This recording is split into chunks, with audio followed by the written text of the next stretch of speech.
Linear equation of in two variables आपण पाहतोय आणि त्याच्यातला प्रॅक्टिस सेट 1.4 आपण पाहणार आहोत। याच्यामध्ये ह्या उदाहरणामध्ये आपल्याला रिप्लेस करावं लागतं।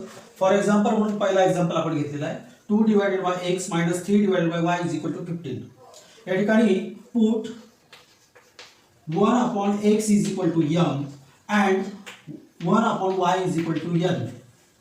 1 upon x is equal to m आपण टाकणार आहे। आता इथं 2 हा 2 इंटू 1 बाय एक्स येतो, म्हणजेच तो आपल्याला या ठिकाणी हा 2 असला तरी चालतो। या पद्धतीने आपण आता पुट करणार आहोत 1 अपॉन एक्स म्हणजेच 2m मायनस 3 1 अपॉन y बद्दल काय करतो आपण n इज इक्वल टू 15। हे इक्वेशन आपण फर्स्ट मानू। त्याच्यानंतर त्याच्या पुढचं 8m plus 5n is equal to 77 equation second. आता या ठिकाणी आपल्याला काय करतो आपण जे काही व्हेरिएबल्स असतात त्या व्हेरिएबलचे जे कोएफिशिएंट आहेत ते आपण इक्वल करण्याचा प्रयत्न करतो। आता इथं जर n चे कोएफिशिएंट पाहिले आपण तर 5 आणि 3 आणि 5 दोघं वेगवेगळे आहेत, एकमेकाच्या पाड्यात येत नाहीत, परंतु या ठिकाणी ह्या 2 च्या पाड्यात 8 येतो, म्हणून आपण इक्वेशन फर्स्ट मल्टिप्लाय बाय कशाने मल्टिप्लाय करू आपण 4 ने मल्टिप्लाय करू। वी गेट या ठिकाणी आपल्याला मिळतंय 4 8m 4 टू जा 8m मायनस 4 त्रिक 12 12n इज इक्वल टू 15 चौक 60। हा आपल्याला इक्वेशन मिळालं 3। इक्वेशन 2 आणि 3 जर आपण पाहिलं तर आपल्याला सबट्रॅक्शन करावे लागतं, कारण की दोघांचे चिन्ह काहीच नाही म्हणजे प्लस आहे, म्हणजे इथं सबट्रॅक्शन करावं लागेल। Subtracting equation second from third, म्हणजे थर्ड आपण आधी लिहू या ठिकाणी, किंवा थर्ड बाय सेकंड म्हटलं तरी चालेल। थर्ड फ्रॉम सेकंड इक्वेशन घेऊ आपण आता 8m plus 5n is equal to 77 आणि थर्ड काय 8m minus 12n is equal to 60। आपलं मायनस करतोय म्हणून हा मायनस येईल, हा मायनसचा प्लस होईल, हा मायनस होईल, प्लसचा मायनस होईल, म्हणजे या ठिकाणी 17n 5 हे प्लस मायनस कॅन्सल होतील, 5n plus 12n is equal to 17n आणि 77 मधून 60 गेले 17 उरले, म्हणजेच याचा अर्थ n is equal to therefore n is equal to 17 divided by 17 that is 1। n is equal to काय केलं आपण 1 काढलेला आहे। त्याच्यानंतर आपल्याला यांची किंमत आपण इक्वेशन फर्स्ट मिळवू। Put in equation first equation पहा 2m minus 3n is equal to 15। Equation first लिहून घेतलेलं आहे, त्याच्यात यांची किंमत आपण टाकतोय 2m मायनस 3 इंटू 1 यांची किंमत काय केली आपण 1 is equal to 15। Therefore 2m minus 3 is equal to 15। हा तिकडे जाताना प्लस होईल, म्हणजेच 2m is equal to 15 plus 3 2m is equal to 18। हा 2 इथं मल्टिप्लिकेशनला आहे म्हणून इकडे डिवायडेशनला जाईल। Therefore m is equal to 18 divided by 2 2 9 जा 18 therefore m is equal to 9।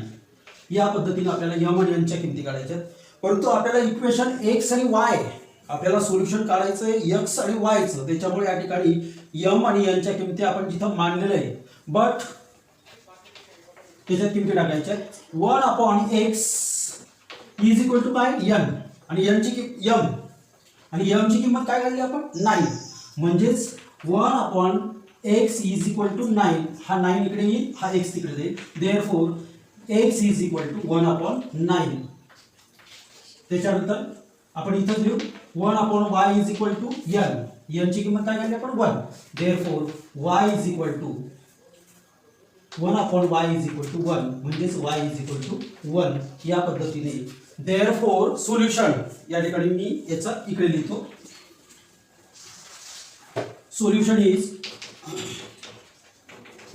xy म्हणजेच या ठिकाणी 1 अपॉन 9 आणि 1 या पद्धतीने हा एक्झाम्पल सोडवायचा होता। एक वेळेस तुम्ही स्क्रीनशॉटचा फोटोही काढून घेतला आणि समजून घेतलं तर खूप छान होईल। 1.4 मधला आपण तिसरा एक्झाम्पल घेतोय, थोडा वेगळा आहे आणि तुमच्या पुढे लक्षात येईल कशा पद्धतीने येते ते। या ठिकाणी थोडंसं वेगळं लिहून घेतलेलं आहे मी, उदाहरण पुस्तकात वेगळं आहे. या ठिकाणी 27 आधी घेतला आहे 27 आणि 1/x-2 plus 31 1/y+3 is equal to 85. तुमच्या लक्षात यावं म्हणून या पद्धतीने मी घेतलेलं आहे, त्याचप्रमाणे हे घेतलेलं आहे. याच्यामध्ये जर तुम्ही पाहिलं, पहिला जो दिलेला आहे 1/x-2 वेगळा आहे आणि 1/y+3 हा वेगळा आहे. हे बा याचे व्हेरिएबल हे दोघं सारखे, म्हणजेच या ठिकाणी आपल्याला put 1/x-2 is equal to m टाकू and 1/y+3 is equal to n टाकू, m आणि n. आता याच्याबद्दल आपण रिप्लेस करतोय, त्याच्यामुळे या ठिकाणी इक्वेशन कसं मिळणार आहे पहा, 27m plus 31n is equal to 85. आणि त्याच्यानंतर त्याच्या पुढचं इक्वेशन पहा, 31m plus 27n is equal to 89. हा इक्वेशन आपण फर्स्ट म्हणू, याला इक्वेशन सेकंड म्हणू. आता तुमचा 1.1 मध्ये शेवटचे दोन उदाहरणं जर तुम्ही पाहिले तर या टाईपचे उदाहरण आहेत ते, म्हणजे यांचा कोएफिशियंट इथं 27 आहे आणि इथं खालच्या इक्वेशन मध्ये यांचा कोएफिशियंट 27 आहे. त्याचप्रमाणे इथं 31 आहे, इकडे यमचा 31 आहे. या टाईपचे जर इक्वेशन आले तर त्या ठिकाणी आपल्याला याचं पहिले एक वेळेस ॲडिशन करायचं, एक वेळेस सबट्रॅक्शन करायचं आहे. किंवा या टाईपची उदाहरणं तुम्हाला 2 मार्काला विचारले जाऊ शकतात की find the value of m plus n, की find the value of m minus n. त्यावेळेस आपण पूर्णच उदाहरण m आणि n च्या किमती काढतो आणि m अधिक n करतो. तसं न करता याच्यामध्ये तुमच्या लक्षात येईल की यांची दोघांची बेरीज केली तर आपल्याला लगेच त्यांचं ॲडिशन मिळेल. म्हणजे आपण आधी काय करू, adding equation first and second. we get therefore 27m plus 31n is equal to 85 आणि 31m plus 27n is equal to 89. Adding करतोय आपण, म्हणून इथं या पद्धतीने ॲडिशन होईल. 58m plus 58n is equal to 8 and 5 14, 9 and 5 14, हा चला 1 8 2 16 17 174. आता याच्यावरून आपण 58 कॉमन काढू शकतो आणि डिवायडेशनला जाऊ शकतो. आपण 58 कॉमन काढणार आहे आपण, म्हणजेच काय येणार आहे, m plus n is equal to 174. आता 58 इकडे डिवायडेशनला येईल. Therefore m plus n 174 divided by 58. या 58 जर आपण 2 ने 3 ने हा 24 3 ने जर मल्टिप्लाय केला 58 ला तर आपल्याला 174 मिळेल. 8 3 24, चला 2 5 3 15 2 17 174 मिळाला. म्हणजेच 51 8 1 जा 58 58 3 चा 174. Therefore m plus n is equal to 3. याच्यामध्ये एखाद्या वेळेस 2 मार्कासाठी प्रश्न विचारला जातो, या पद्धतीचे इक्वेशन दिले जातात आणि m प्लस n काढा असं विचारलं जातं. त्यावेळेस आपल्याला नेमकं काय होतं, आपण सोडवताना सर्व m n च्या किमती काढतो आणि आपल्याला उत्तर इथं 2 मार्काला विचारलं होतं म्हणून उत्तर इथंच मिळून गेलेलं आहे. परंतु बरेच विद्यार्थी आम्ही पेपर चेक करतो त्यावेळेस लक्षात येतं की m आणि n च्या किमती काढतात आणि त्याच्यात m प्लस n करतात, हेच उत्तर येतं. या ठिकाणी मागच्या वर्षी जो प्रश्न विचारला गेला होता त्याच्यामध्ये जवळजवळ मी 1400 पेपरांचं मॉडरेशन केलं. त्या मॉडरेशनमध्ये बऱ्याच विद्यार्थ्यांचे m आणि n च्या 2 मार्काचे प्रश्न 3-3 पानावर सोडून ठेवलेले होते. त्याच्यामुळे आपला वेळ तिथं वाया जातो. त्यावेळेस लक्षात ठेवणं गरजेचं आहे. या पद्धतीने आता आपण काय करणार, इथं एक वेळेस ॲडिशन केलेलं आहे दोघांचं, आता आपण सबट्रॅक्शन करणार आहोत. Subtracting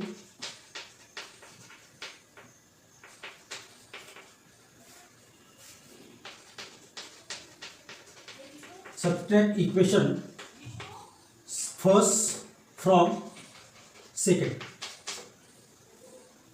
second. जे या ठिकाणी 31m plus 27n is equal to 89 आणि 27m plus 31n is equal to 85. म्हणून या ठिकाणी सबट्रॅक्शन करतो, म्हणून हा मायनस होईल, हा मायनस होईल, हा मायनस होईल. म्हणजे 31 मायनस 27 4m, हा मायनस 4n. मायनस का आला लक्षात आलं, या ठिकाणी 27 मायनस 31 म्हणजे मोठ्या संख्येचं चिन्ह मायनस आहे, बऱ्याच जण चुका करतात. Is equal to 4.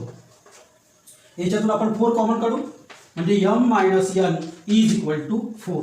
हा 4 डिवायडेशनला जाईल. Therefore m minus n is equal to 1. डिवायडेशनला गेल्यानंतर दोघं कट होतील आणि 1 येईल. आता याला आपण इक्वेशन 4 नाव देऊ. सॉरी, फर्स्ट, सेकंड, थर्ड आणि इक्वेशन हा 4. इक्वेशन थर्ड आणि फोर्थ जर पाहिलं तर आपल्याला दोघांची ऍडिशन करावी लागेल, कारण की एमचा कोएफिशियंट 1 आहे आणि प्लस आहे आणि इथे एमचा कोएफिशियंट -1 आहे, म्हणजे दोघांची ऍडिंग करायची. Adding equation third and fourth we get therefore m plus n is equal to 3 आणि m minus n is equal to 1. म्हणजे प्लस म्हणजे n दोघं कॅन्सल होती. 2m is equal to 4 म्हणजेच m is equal to आपल्याला मिळालेला 4 divided by 2 म्हणजेच 2. therefore m is equal to 2. या पद्धतीने तुम्ही स्क्रीनशॉट काढून घेऊ शकता. पुढे पहा, हे पुस्तक मी आता आपण पुढे जाणार आहोत. m is equal to 2, m is equal to 2 put in equation. आपल्याला सोपं जाणार आहे. फर्स्ट सेकंड मध्ये नाही टाकायचं, थर्ड मध्ये टाका. इक्वेशन 3. देअरफॉर इक्वेशन 3 काय पहा, m plus n is equal to 3. Therefore m ची किंमत 2 plus n is equal to 3. Therefore n is equal to 3 minus 1 sorry 3 minus 2 n is equal to 1. या पद्धतीने m आणि n ची किंमत काढायची. आता m आणि n ची किंमत काढली म्हणजे संपलं का? नाही, आपल्याला xy मध्ये दिलेले त्यांनी, म्हणून आपण ज्या पद्धतीने पुटिंग केलेली त्याच पद्धतीने त्याचे इक्वेशन टाकायचे. आपण पहा, m इज इक्वल टू काय मानलं होतं? m इज इक्वल टू मानलं होतं आपण 1/x - 2 and m is equal to काय मानलं होतं आपण? 1/y + 3. या पद्धतीने put this values. m is equal to 2. therefore 2 is equal to 1 divided by x minus 2. आता आपण तिकडे जाऊ शकतो.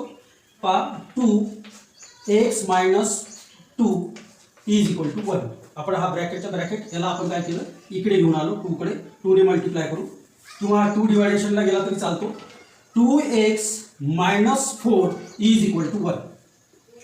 therefore 2x is equal to 1 plus 4.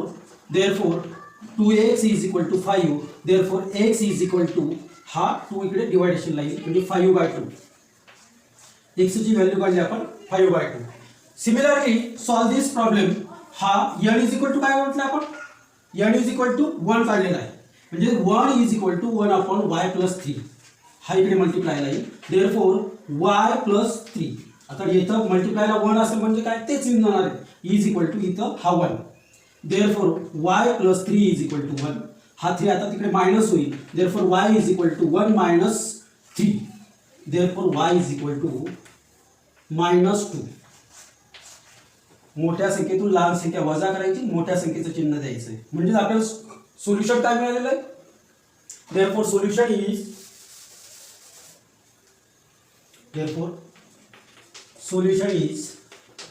xy. x काय मिळालेला आपल्याला 5/2 आणि y मिळालेला आपल्याला -2. या पद्धतीने त्याचं तिसरं एक्झाम्पल आपण सॉल्व्ह केलेलं आहे. याच पद्धतीने चौथा एक्झाम्पल पण तुम्ही सॉल्व्ह करायचा आहे. दुसरा आणि चौथा हे तुम्ही सॉल्व्ह करा, तुम्हाला निश्चित येईल. काही अडचण असली ती तुम्ही परत व्हिडिओ पहा आणि त्याच्यानुसार सॉल्व्ह करा. आता आपण ऍप्लिकेशन ऑफ सायमल्टेनियस इक्वेशन्स म्हणजे या ठिकाणी प्रॅक्टिस सेट 1.5 मध्ये आपण सॉल्व्ह करणार आहोत. पहिला एक्झाम्पल दिलेला आहे, नीट लक्ष द्या. इथं जो थेरी एक्झाम्पल्स असतात तो एक एक जर आपण वाक्य वाचलं तर आपल्याला लगेच ताबडतोब लक्ष देतं. 2 numbers differ by 3 म्हणजे 2 नंबर मधला डिफरन्स. आणि त्याच्या पुढे म्हटलेलं आहे the sum of twice the smaller number and thrice the greater number is 19. Find the numbers. आपल्याला ते नंबर्स काढायचे. मग आता या ठिकाणी आधी आपण मानलं की स्मॉलर नंबर कोणता आणि ग्रेटर नंबर कोणता आहे. इथं मी let the greater number be x and smaller number be y. आता डिफरन्स आहे त्याच्यामधला, डिफर म्हणजे डिफरन्स आहे, म्हणजेच मोठ्या नंबर मधून लहान नंबर वजा करायचा आणि तो डिफरन्स दिलेला आहे आपल्याला 3. म्हणजेच काय येणार आहे, therefore x - y is equal to 3. याला इक्वेशन आपल्याला तयार करायचे. हे इक्वेशन तयार झालंय. आता याच्यामध्ये आपल्याला 2 व्हेरिएबलचे इक्वेशन मिळतील आणि त्या मिळाल्यानंतर जसे आपण पहिले इक्वेशन सॉल्व्ह केले त्या पद्धतीने आपल्याला सॉल्व्ह करायचे. त्याच्यानंतर सेकंड कंडिशन दिलेली, द सम ऑफ म्हणजे त्यांची बेरीज टॉईस द स्मॉलर नंबर, म्हणजे स्मॉलर नंबरचा काय टॉईस आहे म्हणजे 2y, आणि थ्राईस ऑफ ग्रेटर नंबर म्हणजेच 3x by second condition. Me condition लिहित नाही, कंडिशन आपल्याला दिलेली असते.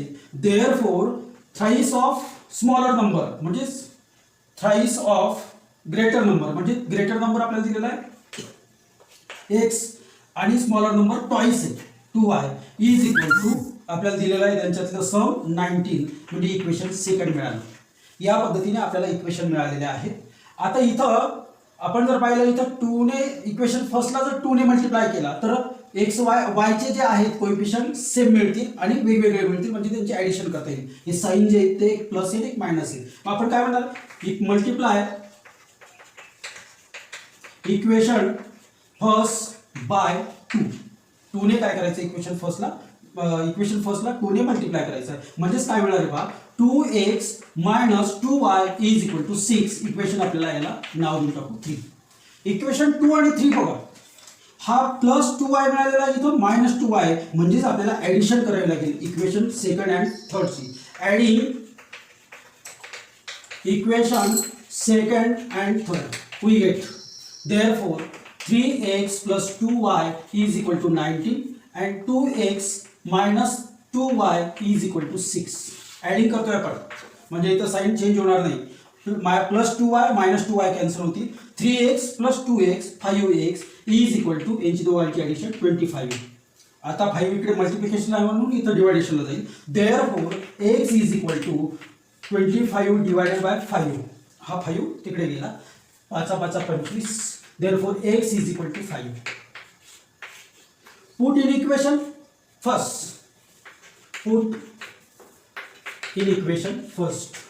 We get first दिलेला आपल्याला x minus y is equal to 3. Therefore 5 minus y is equal to 3. हा 5 जाताना तिकडे मायनस होईल. Therefore minus y is equal to 3 minus 5. बरेच जण मी पाहिलं की इथं बरेच जण या ठिकाणी y चं चिन्ह सोडून देतात इथं.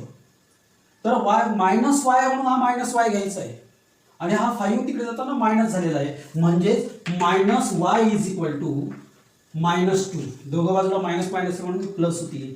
Therefore y is equal to 2 मिळालेला आपल्याला, म्हणजे ग्रेटेस्ट नंबर मिळाला आपल्याला 5. पहा आपण ग्रेटेस्ट नंबर काय म्हटलं होतं, ग्रेटेस्ट नंबर आला का बरोबर तो 5 आला, मोठा याच्यापेक्षा मोठा आला तो, आणि स्मॉलर नंबर मिळालेला आहे y इज इक्वल टू 2. आता हे आपण प्रूव्ह करू शकतो. याच्यामध्ये प्रूव्ह कसं करणार आहे ते पहा. या ठिकाणी जर आपण पहिल्या कंडिशन मध्ये टाकलं तर आपले ते सोल्युशन आलं पाहिजे. पहा x काय ग्रेटेस्ट नंबर आहे म्हणजे 5 minus 2 is equal to 5 minus 2 काय येणार आहे 3 येणार आहे, म्हणजे 3 इज इक्वल टू 3. म्हणजे आपण सॉल्व्ह केलेला एक्झाम्पल अगदी क्लिअर आहे. ओके, या पद्धतीने देअरफॉर ग्रेटेस्ट नंबर इज असं लिहून टाकायचं, greatest number is 5 and smaller number is 2. Practice set 1.4 मधला सेकंड एक्झाम्पल पाहतोय. तुम्हाला या पद्धतीने एक ऍक्टिव्हिटी दिलेली आहे, एक रेक्टँग्युलर दिलेला आहे आणि त्याच्यात म्हटलेलं आहे आय एम अ रेक्टँग्युलर, आणि त्याच्यासमोर आपल्याला ब्रीथ, रेक्टँग्युलर मध्ये काय असतं, अपोजिट साइड्स आर इक्वल असतात, साइड्स दिलेल्या आहेत म्हणून.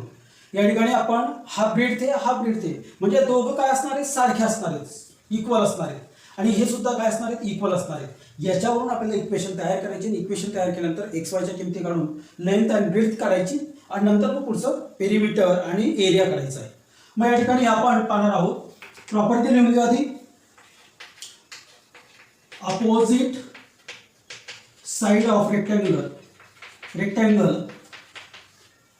आर इक्वल, म्हणजेच काय येणार आहे, ह्या दोघं साइड्स कशा असणार आहेत, इक्वल असणार आहेत. म्हणजेच x plus y 4 is equal to 2y. हे दोघं आपण इक्वल घेतलेले ब्रीथ दोघांची रेक्टँगुलरच्या. देअरफॉर इक्वेशन तयार करून घेऊ आपल्या पद्धतीचे. x हा इकडे येताना minus 2y is equal to हा तिकडे जाताना -4. Equation first. त्याच्यानंतर आपल्याला लेंथ, ह्या रेक्टँगुलरचे लेंथ काय असणार आहे, इक्वल असणार आहे, opposite. Therefore 4x minus y is equal to 2x plus y plus 8. हे दोघं इक्वल लिहून घेतलं आपण.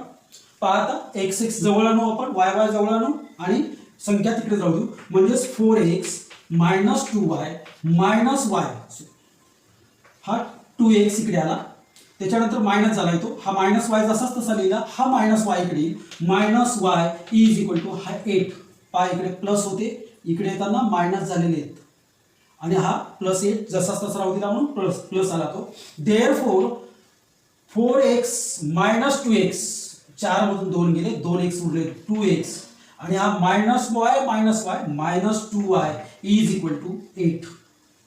याच्यामध्ये आपल्याला 2 कॉमन दिसतो म्हणून आपण 2 याला बाहेर काढू आणि x minus y is equal to 8. हा 2 इकडे मल्टिप्लायला होल मल्टिप्लायला आहे म्हणून डिवायडेशनला येईल. x minus y is equal to 8/2, 2 1 जा 2, 2 4 जा 8. इक्वेशन कसं मिळालेलं आहे पहा, x minus y is equal to 4. Equation आपल्याला मिळालेलं आहे सेकंड. फर्स्ट आणि सेकंड पाहता, याचा व्हेरिएबल 1 आहे, ह्या एक्सचा व्हेरिएबल 1 आहे, म्हणजे आणि दोघं प्लस प्लस आहेत, म्हणजे यांचा आपल्याला सबट्रॅक्ट करावं लागेल. Subtract equation first from second. Second पहा, सेकंड इक्वेशन काय दिलेलं आहे, x minus y is equal to 4 आणि x minus 2y is equal to minus 4. आपण काय केलेलं आहे, सेकंड मधून फर्स्ट मायनस केलेलं आहे, म्हणजे या ठिकाणी मायनस येणार आहे, हा मायनस होणार आहे, हा प्लस होणार आहे, हा मायनसचा प्लस होणार आहे, म्हणजे plus x minus x cancel होतील, minus y plus 2y means y is equal to 4 plus 4 8. y ची किंमत मिळालेली आपल्याला 8. Put in equation first, second मध्ये टाकू, put equation second we get, म्हणजेच हे पहा x minus y is equal to 4 equation लिहून घेतलं आपण आणि त्याचंच आपण काय करणार आहे, आपण x minus 8 is equal to 4, y ची किंमत टाकलेली मायनस 8, हा तिकडे जाता प्लस होईल. therefore x is equal to 4 plus 8, therefore x is equal to 12. y ची व्हॅल्यू 8 काढली, x ची व्हॅल्यू 12 काढली आणि आपण इथं आता कोणत्याही एका याच्यात टाका चालतंय. आपण आता length of breath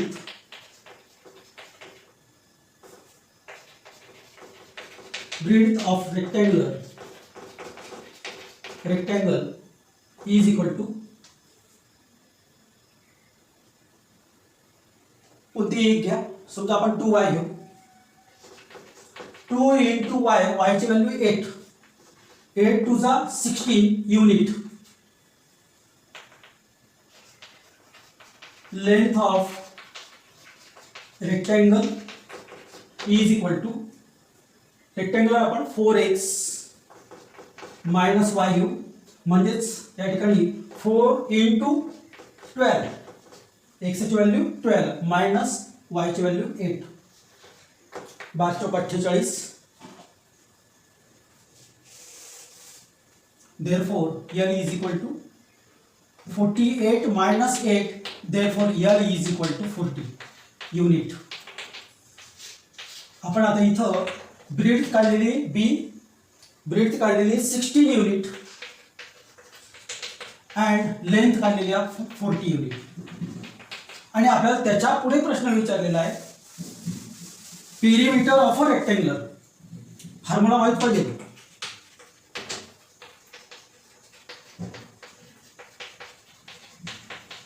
is equal to काय तो 2 into in bracket L plus B, म्हणजे काय पेरिमीटर म्हणजे काय, चारही बाजूंची बेरीज करतो आपण, म्हणजेच त्याला मल्टिप्लाय आपण 2 केला तरी चालतोय, म्हणजे 2 in bracket 40 plus 16 is equal to 2 into 56.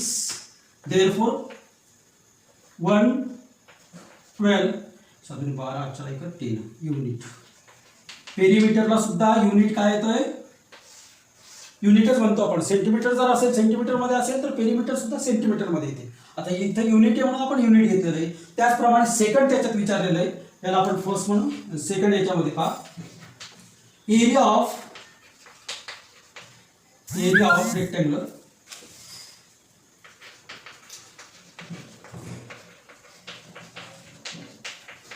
Is equal to L into B. L काय मग लेंथ काय 40 आणि ब्रेथ काय मिळाली आपल्याला 16. 16 चौक 64 म्हणजे 64 आणि त्याच्यावरती हा 0 आणि याला एरियाला आपण केव्हाही स्क्वेअर युनिट मध्ये देतोय म्हणून स्क्वेअर युनिट. या पद्धतीने हा सेकंड एक्झाम्पल सॉल्व्ह करायचा होता. त्याच्यानंतर राहिलेले एक्झाम्पल्स तुम्ही सॉल्व्ह करा.